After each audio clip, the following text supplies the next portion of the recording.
Lagi ka bang nagpa-practice ng metronome pero pag tumutugtog ka sa live, wala ka pa rin sa timing? Or, nag-try kang mag-click track or nag-try kang mag-metronome live pero hindi mo mapanindigan, nawawala ka pa rin sa timing and mas na dadala ka pa ng tempo ng kabanda mo? Kung oo, edi watch this video.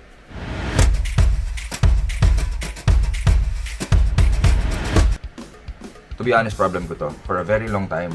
Dahil nung nag-uumpisa pa lang ako and then mas nakaka-frustrate yung years na akong drummer, problem ko pa rin siya. Problem ko pa rin siya. Like kapag ka magtatanong ka sa isang, kahit sa pro na musician, no, ang isasagot lang nila sa'yo, mag-practice ka lang with a metronome. Sabi mo may timing issues ka, may problema sa timing, sabi nila, just practice with a metronome. Wala namang mali doon sa sinabi nila, pero hindi yun kompleto eh. Kasi parang sa akin, nakaka-frustrate nung sinasabi sa akin yun before. Kasi gusto ko sabihin, sure, araw-araw naman ako nagko-practice ng metronome. Lagi naman, practice ako ng metronome. And the thing is, when I practice with the metronome, nasa timing ako.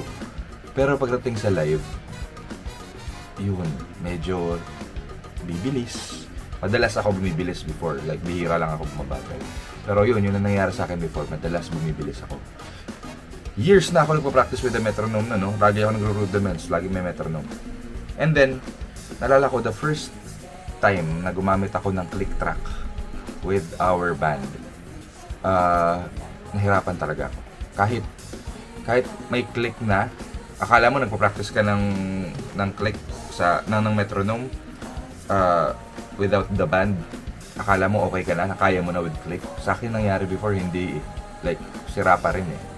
And what's more frustrating, like sinubukan ko rin before na hindi siya exactly click track pero may click ako, like nagsaksak ako ng metronome. Tapos tumugtog kami.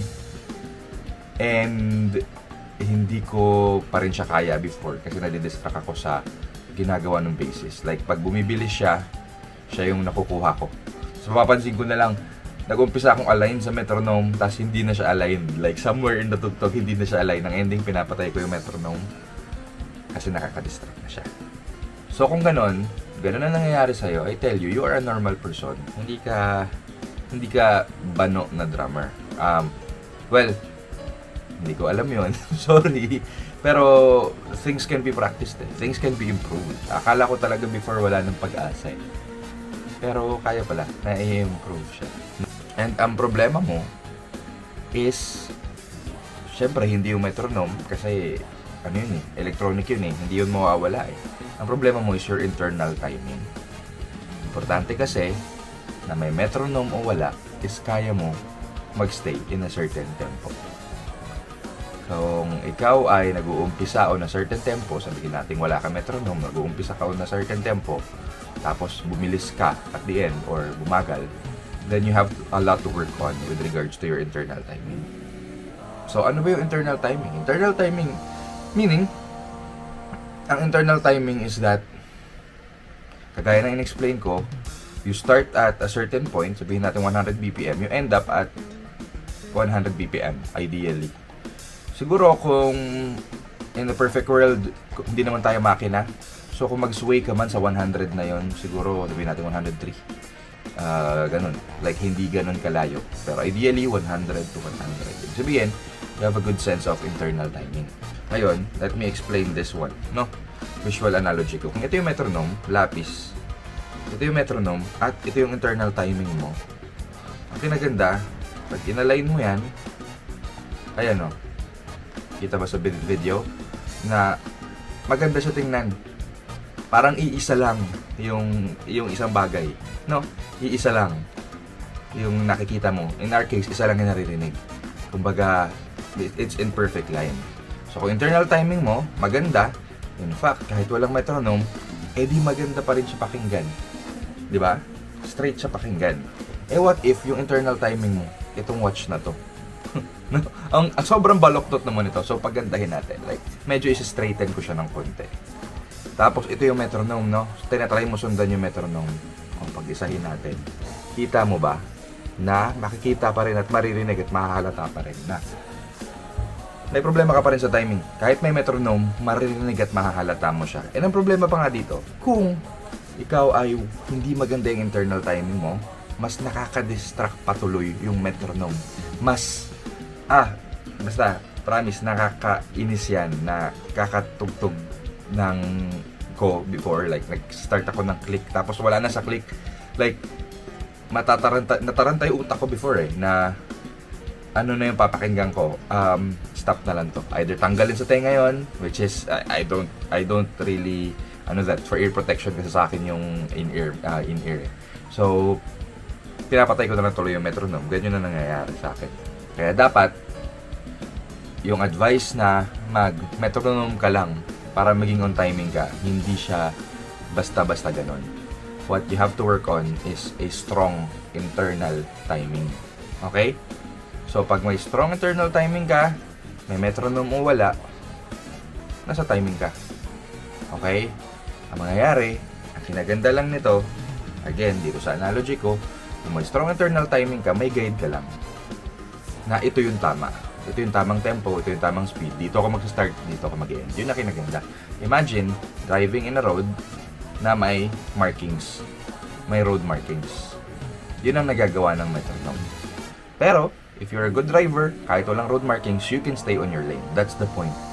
Pero, di ba, yun ang kinaganda lang ng may metronome. Ang downside na rin siguro, I can call it a downside, kung wala kang metronome, like, kung hindi ka ganun ka-familiar sa song. Yun eh. Hindi ka ganun ka-familiar sa song, and then, tumugtog ka without the metronome or without the click track. May possibility na mag-start ka ng mabilis or mag-start ka ng mabagal. Pero kung solid nga internal timing mo, kaya mong panindigan yun. Na mag-start ka ng mabilis, mag-end ka ng mabilis. Mag-start ka ng mabagal, mag-end ka ng mabagal. So somehow, for me, a good side ng metronome, kung solid na internal timing mo, is that it gives you guidance on where the right starting point and ending point is. Yun ang kinaganda. Pero, ang pinaka-importante, internal timing pa rin. With or without click, maganda ka pakinggan kung solid yung internal timing mo. Now, paano ba natin papasolidin yung internal timing? Honestly, may ginawa akong course for that. Pero I apologize na as early as now kasi hindi siya pa-available.